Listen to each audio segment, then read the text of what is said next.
Fierce fighting continues in the Syrian town of Adra on the outskirts of Damascus as the army tries to push rebel forces from several districts. An investigation carried out by RT discovered the mass execution of civilians carried out by al-Qaeda linked groups. Survivors described horrific scenes of brutal executions and of people being used as human shields. Our colleagues from RT's Arabic channel spoke to an eyewitness of the massacre. RT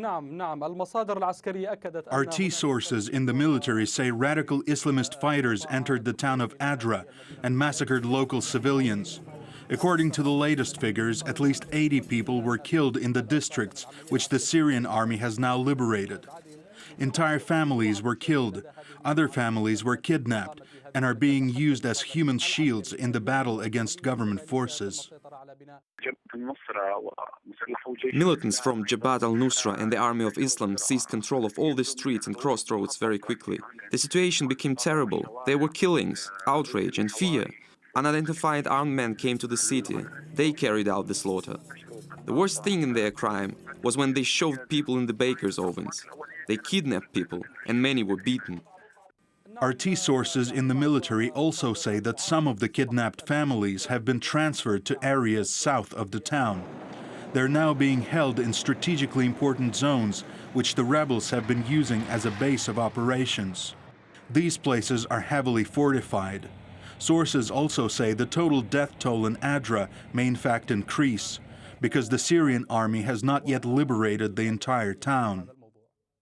Geopolitical analyst Patrick Henningsen told RT that events in Adra show that Western encouragement of rebel forces is only delaying any hope of peace in Syria. If there is any Western governments that want to have any dialogue or engage in any dialogue with these groups, these are the same Western governments that saying that we don't talk to terrorists, we don't negotiate with terrorists. And here, just a mere idea of wanting to include the radical Islamic elements into the conversation and for the future of Syria is ridiculous, just on the basis of Western policy over the last 20 or 30 years. It doesn't make any sense at all. What it does, though, indicate is that there is involvement, absolutely, by Western intelligence agencies that do have links to some of these radical jihadist groups, and that has been proven throughout history and is also the case today. The first thing that needs to happen for any peace talks to succeed is the Western governments cannot be involved in any way, shape, or form, either through proxies or through their intelligence agencies or third parties, with arming, financing, equipping, giving aid of any kind to the Syrian opposition.